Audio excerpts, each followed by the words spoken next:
Hello everyone, and this is my review for WWE Monday Night Raw on February 11th, 2013. And of course, this is the go-home Raw right before the Elimination Chamber pay-per-view. A couple things that I definitely did end up liking throughout the show. One, glad that they decided to put all the, make all the participants in the Elimination Chamber match into this show, getting them all in there and pretty much solidifying what the match was. Glad they didn't wait till Friday to like name one more or something in that sense. So it was good to see that they got all the participants in there. Matches wise, for the most part, a lot of matches were fairly short with some really good ones in there. I really like the Daniel Bryan and Chris Jericho match. That was a lot of fun to watch.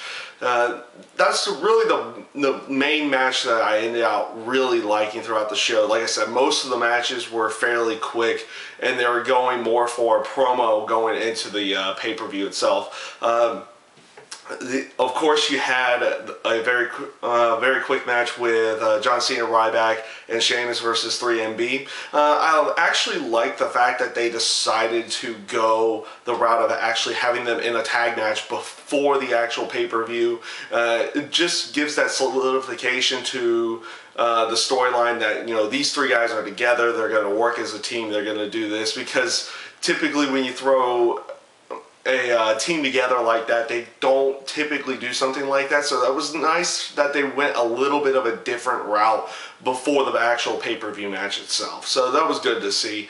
Also, the promo with the Shield in general, I felt it was really well delivered promo and well done at the end with having a little taste of their own medicine with the lights going out, and then Cena, Ryback, and Sheamus attacking the Shield and sending them running on their way at that point in time. I thought that was a really good, just really good idea that they did there. Further solidified the story going into the actual pay-per-view itself. That was a nice little fun segment there.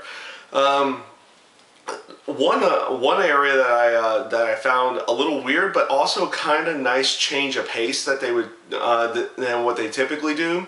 The Bo Dallas attacking Wade Barrett in the back before his match with Kofi Kingston.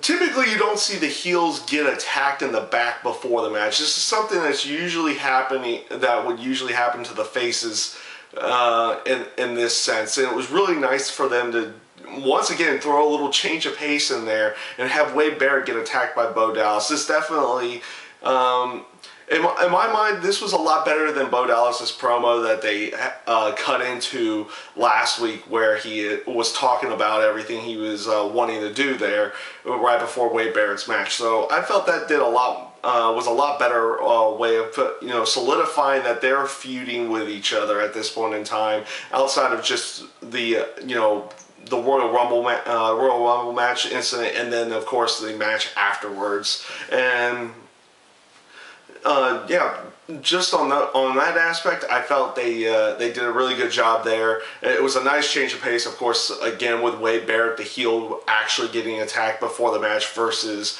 the typical face attack at that point in time. Another area that I actually liked, I like the aspect behind the Big Show. He told pretty much how he felt without saying a single word. This was and this is a perfect way to go into the pay-per-view match with him and Alberto Del Rio for the World Heavyweight title without having him say a word, just showing his absolute frustration out of everything Alberto Del Rio has done to him before this match. It was just really good way that came off in general.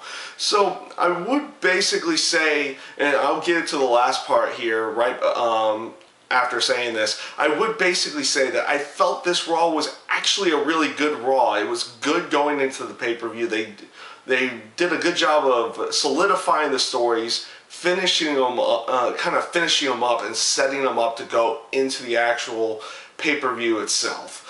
And of course, this is going to bring me into the last little bit here that, it had its ups and downs, but I felt overall was fairly decent throughout the night. The CM Punk Rocket angle in general, it started out with Paul Heyman initially going ahead and wanting to resign to not be a distraction to CM Punk, and then CM Punk comes out, talks them out of it. They hug in the ring. That, you know, it basically showed their togetherness between the two of them at that point, and how much you know, Paul Heyman still means to CM Punk in that sense. That was really nice. A really nice segment right at the beginning of the show. I liked how even after this, Paul Heyman is in the office with Vicky Guerrero trying to get a stipulation added. Vince calls in and basically wondered what the stipulation was, and it was to add a stipulation of Rock got DQ'd or counted out. He would lose the WWE title and be given to CM Punk at that point in time, which makes you want to think of whether or not they're going to actually try to force the Rock, like Paul Heyman or CM Punk could force the Rock into either getting disqualified or counted out, and making it almost like an easier way of getting the WWE title back to CM Punk at that point in time. The Rock promo in general wasn't much of a promo in the sense of, you know, solidifying his story with CM Punk. It was pretty much him telling a story about something in Nashville at that point. Actually fairly funny story, but in senses of solidifying their story, they didn't do anything with that. I'm actually glad that they decided to bring CM Punk out at this point in time. It kind of brought it back into perspective of what's going on. They have their match for Elimination Chamber, and this is like their final confrontation before that.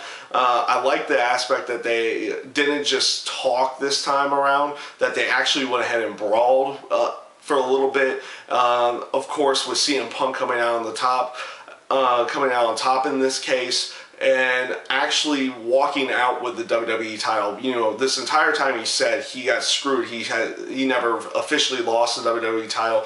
It's proper in his character actually taking the belt and leaving with it. I felt that was a really good idea going into the actual pay-per-view itself. So in that sense, I felt that, you know, Raw overall was a really good show this week. It solidified everything going into the pay-per-view, what they needed to do, what they wanted to tell, and yeah, it just came off really good in my mind on that sense. And that's my review for Monday Night Raw this week. I thank you guys for watching. I hope you enjoyed.